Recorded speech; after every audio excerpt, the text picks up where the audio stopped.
तो नमस्कार दोस्तों, कैसे हैं आप सब लोग। मैं आपका दोस्त एडवोकेट उत्कर्ष शर्मा फिर से आपके सामने पेश हूं अपने चैनल टैक्स लाइफ के साथ। तो दोस्तों आज हम बात करने वाले हैं कि सीनियर सिटीजन जो भी हमारे एफडी करवा लेते हैं, है ना, उनको टैक्स किस तरीके से देना पड़ता है एफडी के ऊपर, उनको किस तरीके की डिडक्शन जो है वो अवेलेबल है गवर्नमेंट के द्वारा, इनकम टैक्स डिपार्टमेंट के द्वारा उनको क्या डिडक्शन प्राप्त होती है और वो कितने तक की डिडक्शन जो है, कितने तक का अपना पैसा बचा सकते हैं और कैसे बचा सकते हैं, कौन से सेक्शन में बचा सकते हैं। और बात करेंगे हमारे जो सीनियर सिटीजन नहीं हैं उनके बारे में भी कि वो अपना टैक्स कैसे बचा सकते हैं, अपने डिपॉजिट्स के ऊपर इंटरेस्ट पे कैसे पैसा बचा सकते हैं। तो आइए चलते हैं वीडियो की तरफ। उससे पहले दोस्तों, अगर आपने अभी तक हमारे चैनल को सब्सक्राइब नहीं करा है तो अभी सब्सक्राइब करें टैक्स लाइफ को, ताकि आगे भी आपको अच्छी अच्छी वीडियो प्राप्त होती रहे। तो दोस्तों जो हमारी जो सीनियर सिटीजन होते हैं, है ना, वो अपने टाइम टू टाइम डिपॉजिट्स करवा लेते हैं। कोई अपना एफडी जो है अपने बैंक में करवाता है, तो कोई अपने पोस्ट ऑफिस में करवाता है, तो कोई कोऑपरेटिव बैंक होते हैं उनके अंदर करवा लेता है। तो दोस्तों डिपॉजिट्स भी अलग अलग तरीके की डिपॉजिट्स लोग करवा लेते हैं, जिसके अंदर एक रिकरिंग डिपॉजिट्स होता है, जिसके अंदर आपको हर महीने पैसा डिपॉजिट करना पड़ता है बैंक के अंदर, और फिर की एक समय बाद जो समय आपको बैंक ने दे रखा है उस समय पीरियड के बाद आपकी जब मैच्योरिटी होती है तो आपको इंटरेस्ट के साथ जो अमाउंट है वो प्राप्त हो जाती है। और वहीं पे कुछ फिक्स डिपॉजिट्स होते हैं कि आपने एक बार की फिक्स अमाउंट जो है वो डिपॉजिट कर दी और उसके बाद आपको एक मंथ के बाद एक साल के बाद कुछ टाइम पीरियड के बाद वहां पे आपको फिर इंटरेस्ट के साथ जो है वो पैसा लौटा दिया जाता है। तो दोस्तों जो पैसा आता है उसके ऊपर जो इंटरेस्ट लगता है उसके ऊपर भी वहां पे हमें जो टैक्स है वो देना पड़ जाता है। पर वहीं पे दोस्तों जो हमारे सीनियर सिटीजन है तो दोस्तों सीनियर सिटीजन कौन होते हैं, तो जो भी व्यक्ति 60 साल तक की उम्र को कवर कर लेता है, 60 साल तक का हो जाता है, तो वो हमारे सीनियर सिटीजन की कैटेगरी के अंदर दोस्तों फॉल करने लग जाते हैं। तो वो सीनियर सिटीजन की कैटेगरी में आने लग जाते हैं। तो वहां पे गवर्नमेंट ने उन सीनियर सिटीजन को जो वो एफडी पे इंटरेस्ट जो प्राप्त करते हैं, किसी भी डिपॉजिट्स पे जो इंटरेस्ट प्राप्त करते हैं, उनको एक डिडक्शन की सुविधा दी है आपके सेक्शन 80 TTB के अंदर, जहां पे वो 50,000 रुपए तक का डिडक्शन जो है वो क्लेम कर पाते हैं।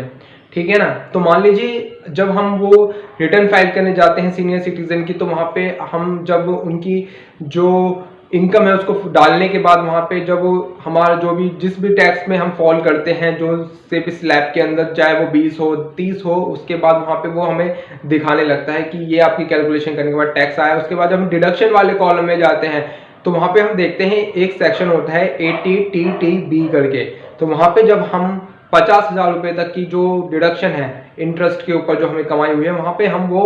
क्लेम कर पाते हैं। और वहां पे हम दोस्तों जो हमें सीनियर सिटीजन है अगर, तो वहां पे हम फिर उसके जरिए वहां पे अपना टैक्स बचा सकते हैं।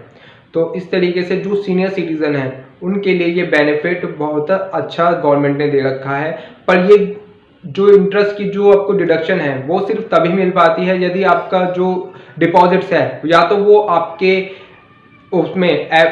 बैंक में है, गवर्नमेंट बैंक में, या फिर आपके कोऑपरेटिव जो होते हैं कोऑपरेटिव बैंक होते हैं उसके अंदर है, या फिर आपने कोई उसमें ले रखा है पोस्ट ऑफिस के अंदर, जैसे लोग खुलवा लेते हैं उसके अंदर कोई आपने होती है नेशनल पेंशन स्कीम होती है, या फिर अपना सुकन्या समृद्धि होता है। इस तरीके की जो स्कीम होती है वहाँ डिडक्शन हमें वहाँ पे मिल जाती है। तो अगर आपने ऐसा कुछ करवा रखा है तो आप अगर सीनियर सिटीजन है 60 साल से ऊपर, तो वहाँ पे दोस्तों आप लोग जो है वहाँ पे डिडक्शन जो है वो 50,000 रुपए तक की क्लेम कर पाते हैं। और वहीं पे दोस्तों जब मैंने अभी पिछली वीडियो में बताया था आपको उसके बारे में, जो हमारा टीडीएस जो कटता है 10% के हिसाब से, तो दोस्तों वहाँ पे आपको 50,000 रुपए तक के डिडक्शन इनकम पर इंटरेस्ट पर जब टीडीएस कट जाता है अगर 10% के हिसाब से। वैसे तो सीनियर सिटीजन जो अपने होते हैं 15G 15H वाले जो फॉर्म होते हैं इनको जमा करवा कर डिक्लेरेशन देकर अगर उनकी इनकम कम है तो वहाँ पे वो अपना टीडीएस कटवाने से बच सकते हैं। पर अगर फिर भी उनका टीडीएस जो है वो कट जाता है किसी भी बाई चांस, तो वहाँ पे दोस्तों आप अपना एक आईटीआर जो है आईटीआर को फाइल करके वहाँ पे अपना डिडक्शन को, अपना जो भी आपका रिफंड है, जो टैक्स कट गया है आपका 10% का, उसको आप रिटर्न अपना रिफंड जो है वो प्राप्त कर पाते हैं। तो इस तरीके से आपको रिटर्न भी फाइल कर देनी चाहिए ताकि आपका जो टैक्स कट भी गया है तो वो आपको रिफंड प्राप्त हो जाए। और वहीं पे दोस्तों हम बात कर लेते हैं अब जो हमारे जो सीनियर सिटीजन नहीं है, जो 60 साल से हमारे नीचे दोस्त हैं, तो दोस्तों उनके लिए भी गवर्नमेंट ने जो है एक डिडक्शन दे रखी है पर वो जो डिडक्शन है वो अगर आपका बैंक सेविंग बैंक में आपने कुछ डिपॉजिट कर रखा है, वहाँ पे अगर आपको 10,000 रुपये तक की इंटरेस्ट मिल जाता है, तो वहाँ पे आपको एक सेक्शन दे रखा है जिसके अंदर होता है ATTTA करके, जहाँ पे आपको डिडक्शन क्लेम कर पाते हैं अपने उस सेक्शन के अंदर। अगर 10,000 रुपये तक की डिडक्शन की लिमिट है, आप 10,000 रुपये तक की डिडक्शन जो है वो कवर कर पाते हैं। बाकी आपको जैसे सीनियर सिटीजन को 50,000 रुपये तक की एडिशन डिडक्शन जो प्राप्त है वो आपको प्राप्त नहीं होती है। वो सिर्फ जो 60 साल से नीचे लोग हैं वो ATTTA के अंदर अपना 10,000 रुपये तक का जो है क्लेम कर पाते हैं। बाकी दोस्तों अगर आपका जैसे कि आपका 10% के हिसाब से जो